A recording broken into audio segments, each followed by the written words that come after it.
Hi అండి. నేనైతే ఈరోజు మీకు పుదీనా కర్రీ చూపించబోతున్నాను. పుదీనా అంటే ఏదో అనుకోవద్దు. పుదీనా అంటే గిన్నె కోడి అనమాట. చూసారా నాకు 1000 గ్రామ్స్‌కి 5.29 యూరోస్ అనమాట. అంటే అరౌండ్ 530 రూపీస్ అనమాట మన ఇండియన్ కరెన్సీలో. ఇది పుదీనా అనేది చాలా ప్రోటీన్ అండ్ హెల్త్‌కి కూడా చాలా మంచిది. చేసుకునే విధానంలో చేసుకుంటే చాలా బెనిఫిట్స్ ఉంటాయి అండ్ చాలా బాగుంటుంది కూడా. సో అందుకే మీకు నేను చూపిస్తున్నాను. జర్మనీలో ఎవరైనా ఉంటే ఇది ఖచ్చితంగా ప్రిఫర్ చేయండి, బాగుంటుంది.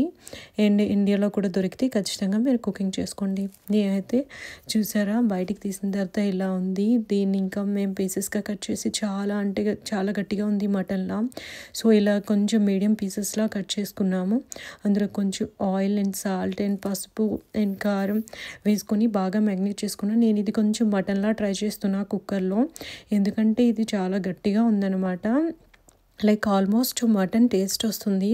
ఇది మేము రెండోసారి అండ్ మూడోసారి చేసుకోవడం అనమాట. అంత బాగుందన్నమాట. అందుకే మేము మళ్ళీ తెచ్చుకున్నాం.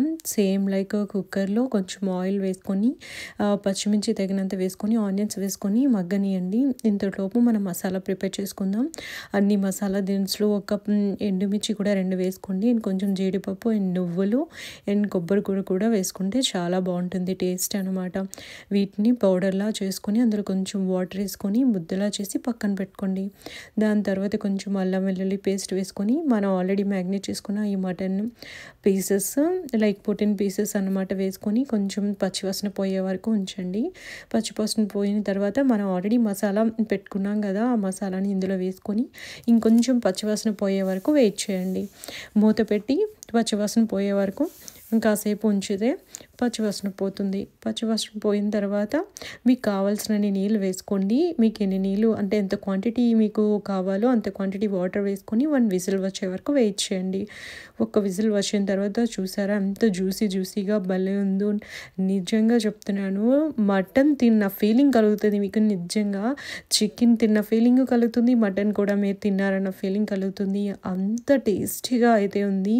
అండ్ ఫైనల్లీ కొత్తిమీర పుదీనాతో గార్నిష్ చేసుకోండి. అంతే. నేనైతే బిర్యానీ చేశాను. బిర్యానీతో ఈ పుదీనా కర్రీ అనమాట సర్వ్ చేసుకుంటున్నాం.